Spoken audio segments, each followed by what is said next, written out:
सुप्रभात दोस्तों, आज तारीख हुई है 15 जनवरी 2026 और मैं निकल पड़ी हूँ इस साल की पहली यात्रा करने। मैं कहाँ जा रही हूँ वो मैं आपको जल्दी बताऊंगी। आज कहते हैं हमारे गुजरात में वासी उत्तरायण, सब लोग पतंग उड़ाएंगे और मैं मज़े उड़ाऊंगी मतलब मज़े लुटाऊंगी जो भी। चलो चलते हैं।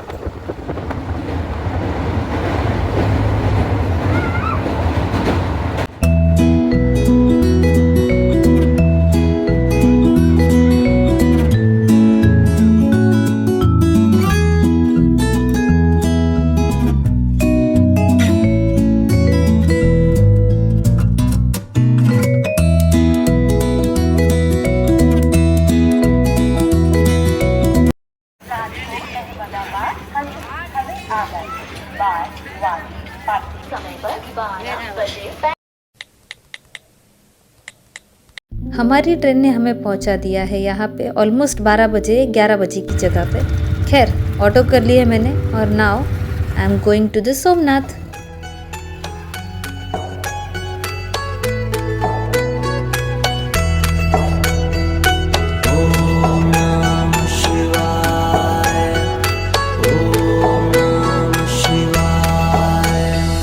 शिव समा रहे मुझ में और मैं शून्य हो रहा हूँ। यहाँ सोमनाथ मंदिर के वॉकिंग डिस्टेंस पे ही यहाँ पे है एक सोमनाथ ट्रस्ट द्वारा संचालित अतिथि गृह, जहाँ पे डोरमेट्री की भी सुविधा है।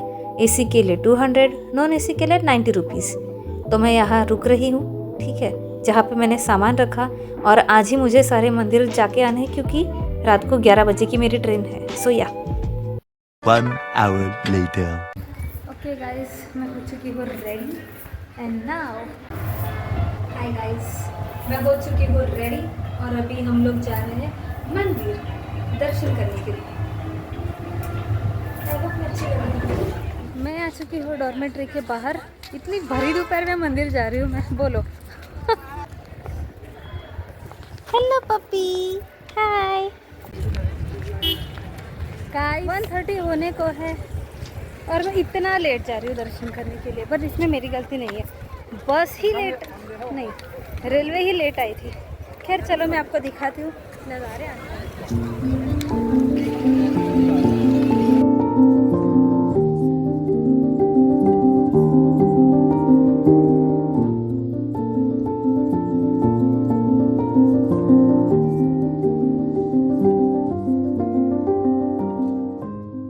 दोस्तों, सोमनाथ मंदिर में जाने के लिए सबसे पहले आपको यहाँ पे अपना मोबाइल और इत्यादि सामान जो भी रहता है वो इस जगह पे जमा करवाना रहेगा और टोकन लेके ही आप अंदर दर्शन के लिए जा सकते हैं। मेरे दर्शन हो चुके हैं बहुत अच्छे से। यहाँ मंदिर में बाहर आके यहाँ परिसर में खड़े खड़े मैं मंदिर को निहार रही हूँ और ये सोचती हूँ कि एक झलक के लिए तरसना किसको कहते हैं, लेकिन ये बात मुझे आज पता चल रही है।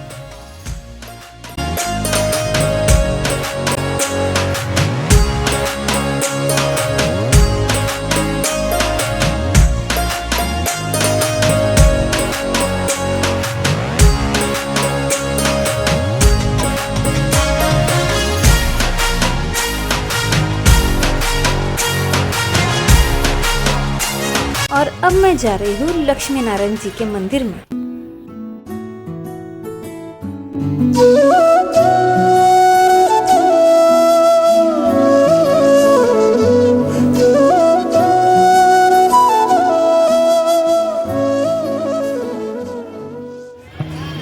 और अब मैं जा रही हूँ सोमनाथ बीच की ओर। मुझे भूख प्यास दोनों ही लग चुकी है, लेकिन अभी इन सब का टाइम ज़्यादा है नहीं, तो मैंने गोला लेने का सोचा ताकि खाना पीना एक साथ हो जाएगा।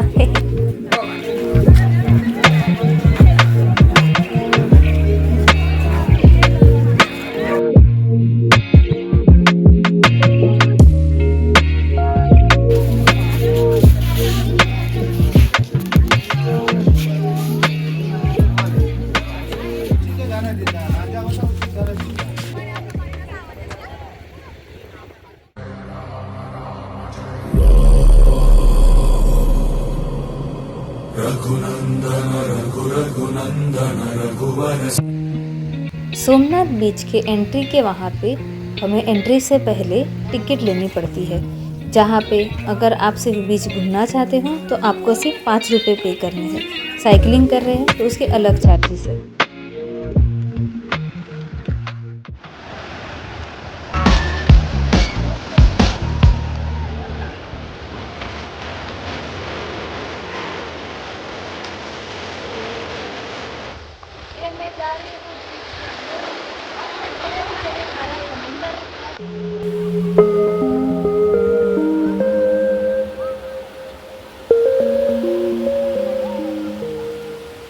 मुझे सोमनाथ बीच पे नहा के बहुत मज़ा आ गया। उसके बाद मैं निकली उस जगह जहाँ से मुझे एक खूबसूरत ध्वनि सुनाई दे रही थी, ओमकार की गूंज, और मैं उसी दिशा में आगे बढ़ गई। आइए मैं भी आप लोगों को वो सुनाती हूँ। प्रकृति के खूबसूरत नज़ारे के साथ ये ओमकार ध्वनि आप भी सुनिए।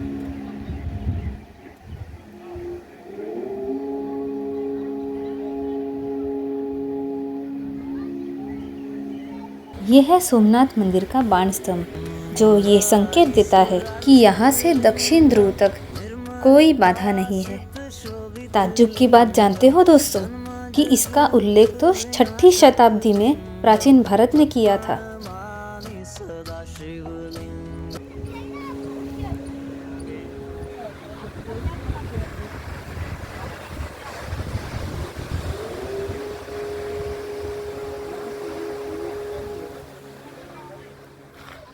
यहाँ की सुखद अनुभूति का एहसास मैं ले ही रही थी, उतने में मेरा ध्यान जाता है मंदिर के ऊपर, जहाँ मैं एक इंसान को चढ़ते हुए देख पा रही हूँ।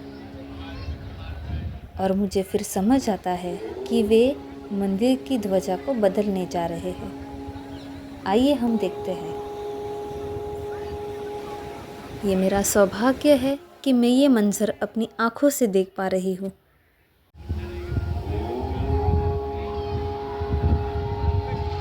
हर हर महादेव। सोमनाथ बीच के बाद अभी मैं आगे निकल रही हूँ बाकी मंदिरों के दर्शन करने के लिए। मैं बीच में खाना भूल ही गई थी, तो मैंने अपने साथ ले लिया है अनानास। उसको खाते खाते मैं ये सफ़र का आनंद ले रही हूँ। और अब हम पहुँच रहे गीता मंदिर।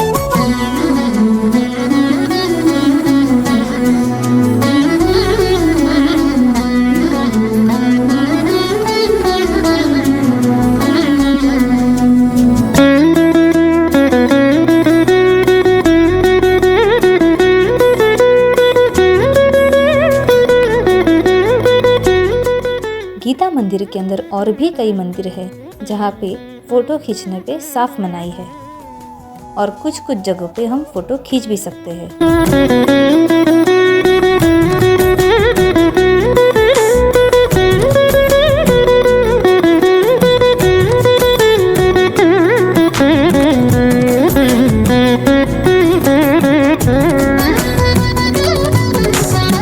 गीता मंदिर के बाद अब हम जा रहे हैं त्रिवेणी संगम पे।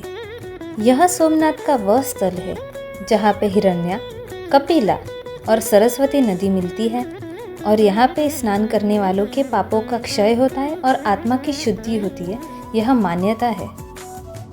आइए हम चलते हैं त्रिवेणी संगम पे।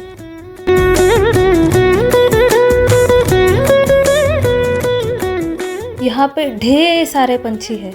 मैं यहाँ स्नान करते हुए लोग कम दिख रही हूँ, लेकिन पंछी ही पंछी ज़्यादा दिख रही हूँ। यहाँ पे आप उनको 5 रुपए की गाठिया सामने मिलते हैं, वो लेके खरीद के इनको खिला सकते हैं और फ़ोटो भी खिंचवा सकते हैं।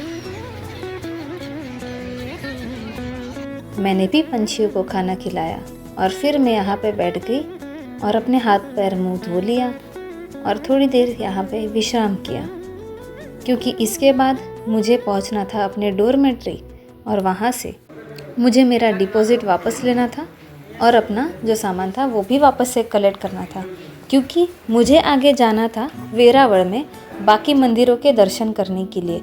हालांकि मेरी जो ट्रेन है वो रात को 11 बजे की है, लेकिन सब कुछ करना भी तो ज़रूरी है।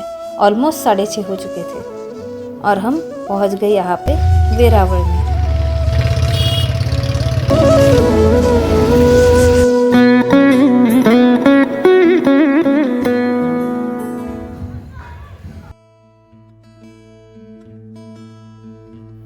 वीर भंजन हनुमान जी के दर्शन के बाद हम लोग निकलते हैं बाणगंगा की ओर। बाणगंगा में पहुंचते ही ये खूबसूरत नज़ारा देख के मैं बहुत खुश हो जाती हूँ।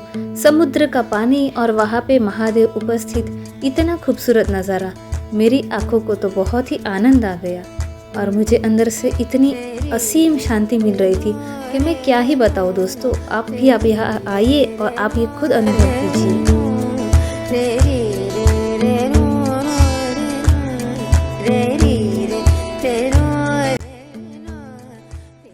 प्रसन्नता से खिला हुआ मेरा चेहरा एकदम मुरझा जाता है क्योंकि मैं यहाँ गंदी जगह से गुजर रही हूँ जहाँ पे इतनी बुरी स्मेल आती है दोस्तों कि मैं क्या ही बताऊँ।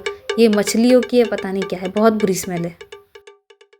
खैर उसको पीछे छोड़ते हुए अब हम पहुँच गए हैं यहाँ पे भालका तीर्थ। यह वो जगह है जहाँ श्री कृष्ण जी के पैर में तीर लगा था जरा नाम के शिकारी के द्वारा, जिससे गलती से शिकार करने की चाह में प्रभु जी को ही तीर लग गया था।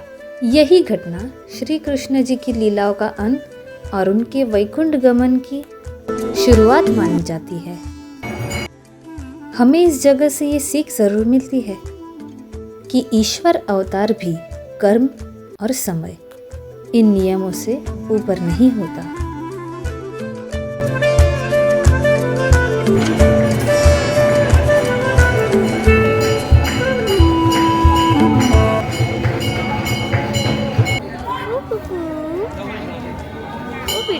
काय झालं? प्यारा प्यारा कुकू, काय झालं बिट्टू?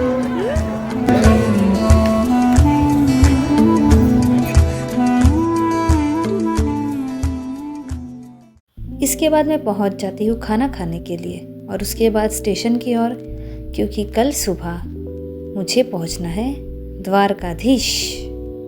प्रभु के दर्शन करने के लिए